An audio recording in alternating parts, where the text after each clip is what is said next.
Hi guys, Josh with Grandpa's FC, and some of y'all have been asking me where I've been getting these floor panels from, and the truth is I've been making them. Basically, I got some 18 gauge steel I picked up from the local metal supply store, and I'm utilizing bead roller here from Eastwood and various dies. Here's the die that I'm using to get the beads in there, and then I'll go ahead and use this with the skateboard wheel to capture my bends. Must have on this is this bead roller drive system.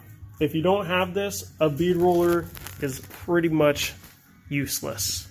Even if you have a person spinning the wheel over there manually and you're over here trying to form your deal, you just can't spin it smoothly, and so it's just a pain in the ass. And then the other must-have you have to have is this stand. Get it up off the ground.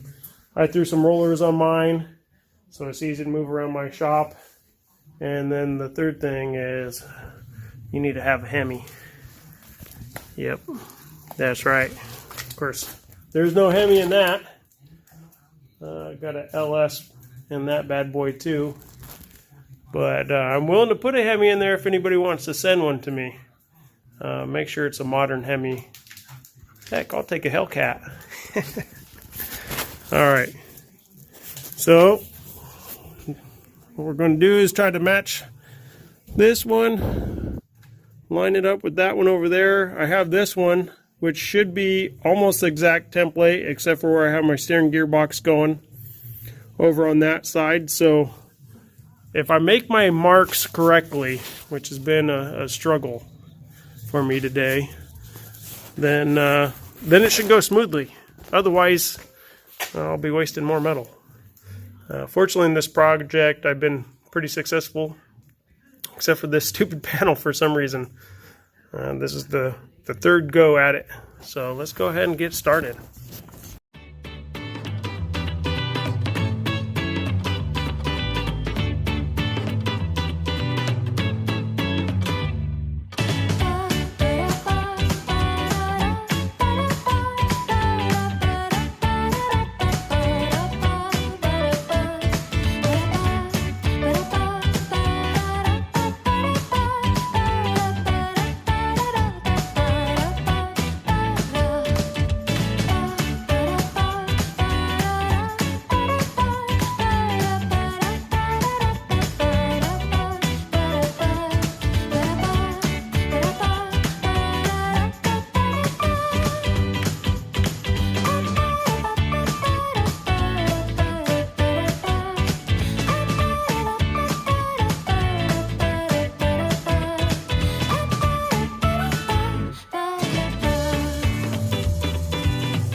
Give you a little closer view here, what we're looking at.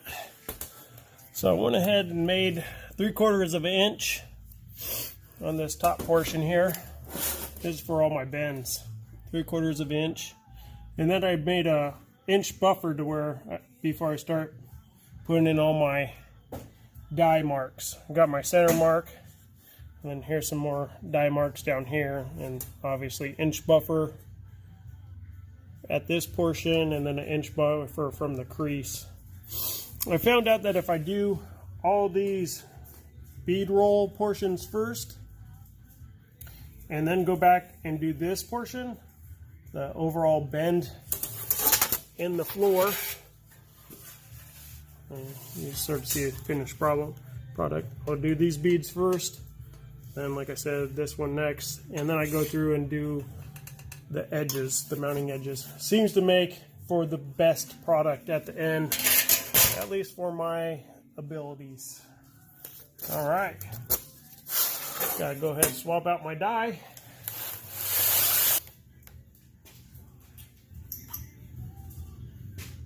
So there's a guy named Lassie on YouTube. He puts out some phenomenal YouTube content. Man, that guy is a perfectionist. I don't think there's anything he can't make with metal. I mean, he's on there making full cars. So if you want some how-to videos on this type of work, I would definitely recommend checking that dude out. And he has a little bit better equipment than I do too. His bead roller costs, I think it's like $2,500 or $3,000. He sells it all on his stuff. But, I mean, that's professional grade stuff. This Eastwood is decent, and you know, I'm grateful to have it for sure. And truthfully, I don't think that my abilities require that good of a equipment, but.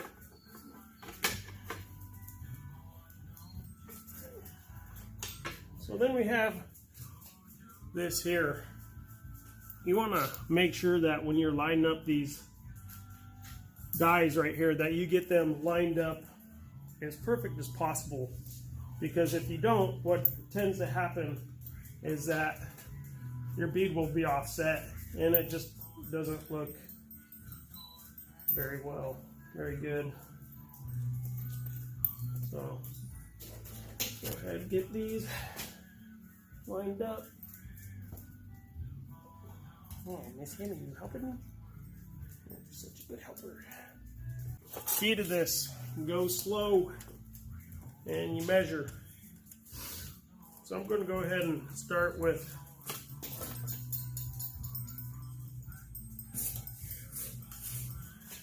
this little one and work my way across the panel.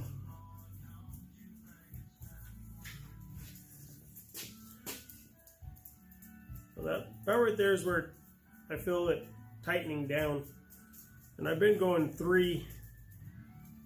I'm just going to work half at a time, a little half turn.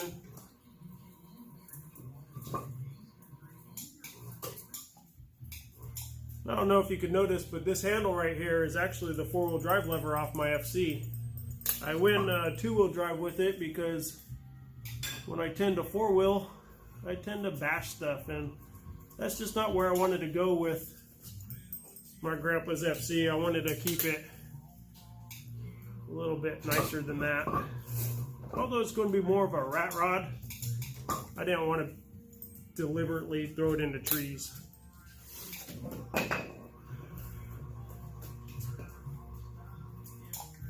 And then the other thing that I wanted to do is I want to drive it every day.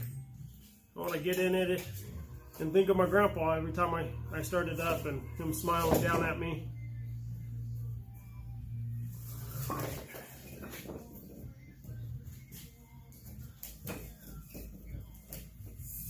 So 1, 2, 3.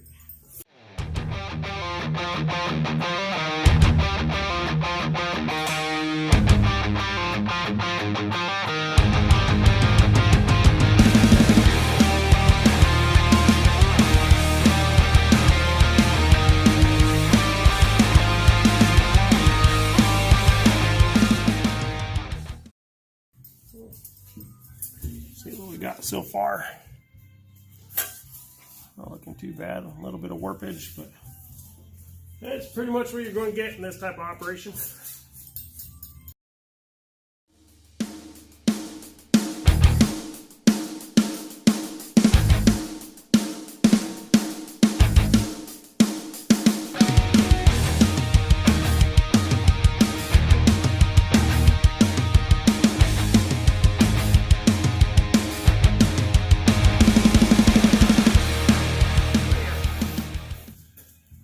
Looking pretty fresh.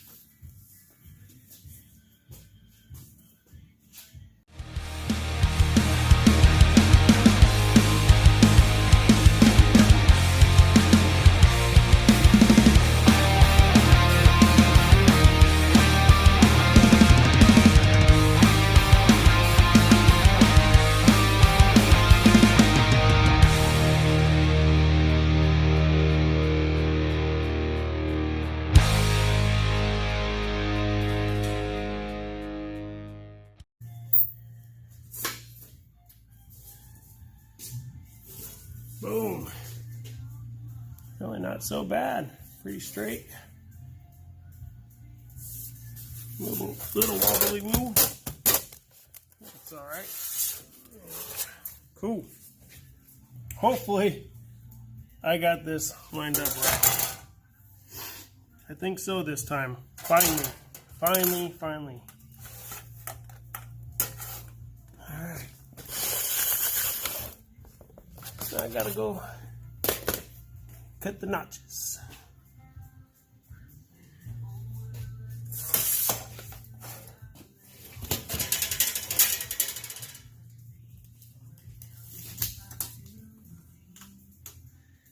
Nice. Cut my notches.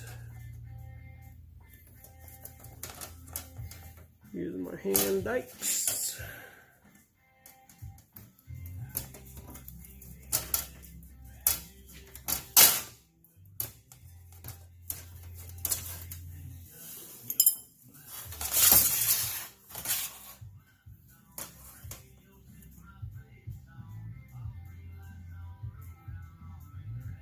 Well, mother.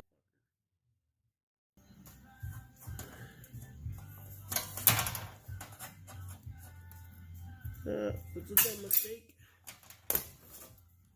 That line is where I was supposed to put the mark. As you can see, it's barely a freaking line. But that's alright. I'm not redoing the whole panel because of that. That will just be size the Jeep. Well,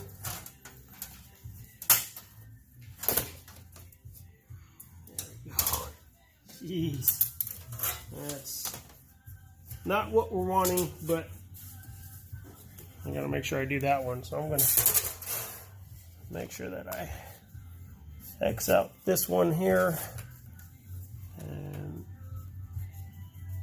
that one.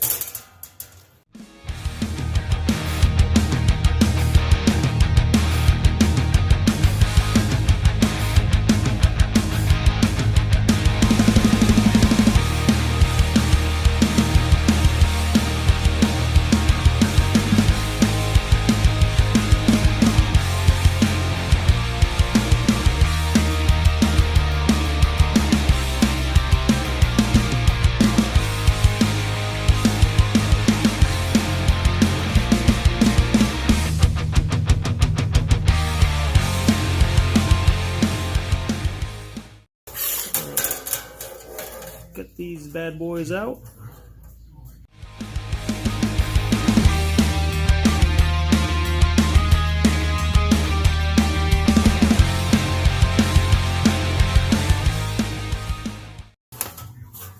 Alright, I got all the corners notched. I'm going to go ahead. Been starting with this one first, and I think that one does alright. So this is the top, so I want this to fold up. So I'll put it in there like this and push up on this edge.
Looking pretty gravy.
Alright, so there you have it. I don't know if it's going to work. I'm pretty sure I'm close. So I might have to do a little bit of finessing, massaging. So, there's the panel. Remember, it started out as just a flat piece of 18 gauge sheet metal.